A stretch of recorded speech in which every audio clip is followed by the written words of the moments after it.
अस्सलामुअलैकुम। बोल न्यूज़ में मैं हूं जवाद कमाल और मैं हूं आपके साथ अनम जुल्फ़िकार। हेडलाइंस आप जान चुके हैं। बुलेटिन के आगाज़ में आपको बताएंगे कि कराची में ट्रैफिक हादसात से शहरियों की अमवात का सिलसिला ना थम सका। कारसाज रोड पर एक और हौलनाक ट्रैफिक हादसा तेज़ रफ्तार कार ने मियाँ बीवी को कुचल दिया। दोनों मौके पर ही दम तोड़ गए। शहरियों ने कार को घेरे में ले लिया। पुलिस ने मौके पर पहुंचकर ड्राइवर को हिरासत में लेकर थाने मुंतकिल कर दिया। कारसाज ट्रैफिक हादसे में जाँ बहक लड़की का वालिद नसीम फट पड़ा। कहा कि हाल ही में मरीर हादसे के जाँ बहक अफराद के घर वालों ने बर्दाश्त किया। आज मैं बर्दाश्त कर रहा हूँ, कल कोई और बर्दाश्त करेगा। बताया कि अक्सर स्कूल और फिर ट्यूशन पढ़ाने जाती थी और अपने शौहर के साथ पढ़ाकर वापस आ रही थी। मलीर हाल्ट वाला हादसा तो बहुत भयानक था। बच्चे दुनिया में आने से पहले ही मर रहे हैं तो सड़क पर चलने वालों का क्या होगा। हुकूमत एक्शन ले और हादसात में मुलव्विस अफराद को सख्त सजाएं दे। ये हो गया, परसों उन्होंने बर्दाश्त किया, आज हम बर्दाश्त कर रहे हैं, कल कोई और बर्दाश्त करेगा। आप देखो ना, लेकिन कानून वही अपनी पैदा पानी में लगा हुआ है। कानून तो खुद बिका हुआ है ना यार। ये तो जो है ना पैसे लेगी और छोड़ देगी बस। यार तो काम करते थे कंपनी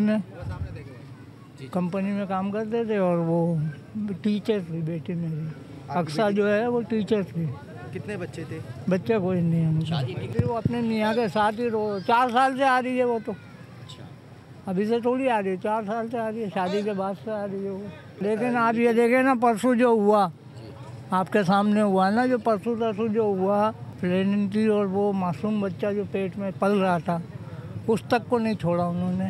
भाई उसको भी यही होना चाहिए जो हमारे बच्चों के साथ हुआ, उसको भी फांसी की सजा होनी चाहिए।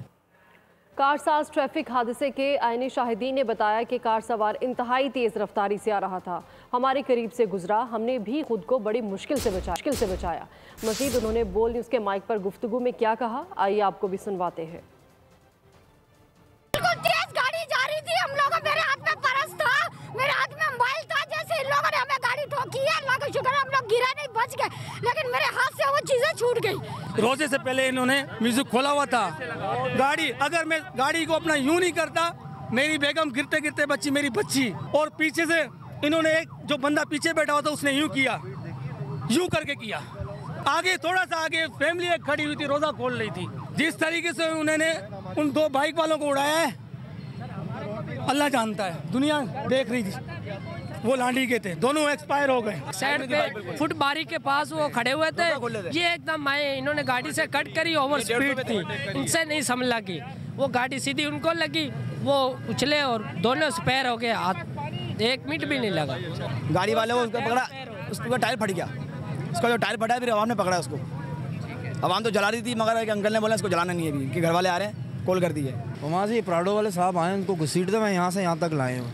कोई इंसानियत नहीं, कोई तरीका नहीं है। कभी डंपर वाला मार रहा है, कभी शाजोर वाला मार रहा है, कभी ये गाड़ियों वाले मार रहे हैं। ये बाइक वाले इंसान नहीं है। खुदा रहा इनके लिए कोई एक्शन लिया जाए और कोई ऐसा काम किया जाए कि ये चीज़ हादसे ना हो यार।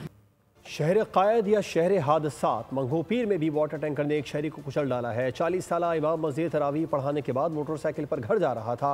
वाटर टैंकर से हादसा हुआ और शहरी मौके पर ही जाँ बहक हो गया। मजीद जानते हैं साद शरीफ से। साथ क्या वाक़या पेश आया? जी, इस वक्त मैं अब्बासी शहीद अस्पताल में मौजूद हूँ। आज एक और ऐसा वाक़या पेश आया जहाँ पर एक ट्रैफिक हादसे में वही हैवी ट्रैफिक, वही वाटर टैंकर इस तरीके से, और एक और जान कराची में चली गई। इब्राहिम जो कि 40 साला शख्स है, जिसकी आज एक जान चली गई। वाटर टैंकर कुचल देता है इब्राहिम को। नया नाज़माबाद के इलाके में कुछ ज़िम्मेदार इलाके के हमारे साथ मौजूद हैं, इनसे जानते हैं। सर, ये बताइएगा ये वाक़या कैसे पेश आया? जनाब, ये वाक़या अभी कारी साहब है, इमाम साहब है मस्जिद के, अभी तरावी पढ़ा के आधे घंटे बाद जो है ना मस्जिद से निकले, और जैसे ही निकले तो पीछे से टैंकर आई और टैंकर ने इसको कुचल दिया। बल्कि उसके हालात देखे कि टायर के जिसके सर के ऊपर टायर चढ़ गए, उसको ऐसी हालत की कि देखने के काबिल नहीं। लेकिन अभी तक ये हाल है कि हर हफ्ते और हर 10 दिन बाद कोई ना कोई हादसा और नमा होता रहता है। तरावी पढ़ाकर वहाँ मस्जिद से निकलते हैं और उसके बाद एक वाटर टैंकर उनको कुचल देता है, जबकि पुलिस मज़ीद तफ्तीश भी जारी है। जो ड्राइवर है वो मौके पर फरार हो गया, जबकि जो वाटर टैंकर है वो पुलिस मुर्तज़ा वहाब, मैं तुम्हें अब कोई जवाब नहीं दूंगा, लेकिन अब तुम्हें अल्लाह को जवाब देना है। गवर्नर सिंध कामरान डिसोरी ने आखिरी बार मेयर कराची को जवाब दे दिया। बोले तुम्हें मनसब अल्लाह ने दिया है, अब तुम जानो और तुम्हारा रब जाने। मेयर कराची ने गवर्नर सिंध को 100 अरब रुपए याद दिलाए थे और कहा था कि सहरी और अफ्तार के अलावा कुछ संजीदा भी सोचना चाहिए। सब्सक्राइब करें और बेल दबाएं ताकि कोई खबर रह न जाए।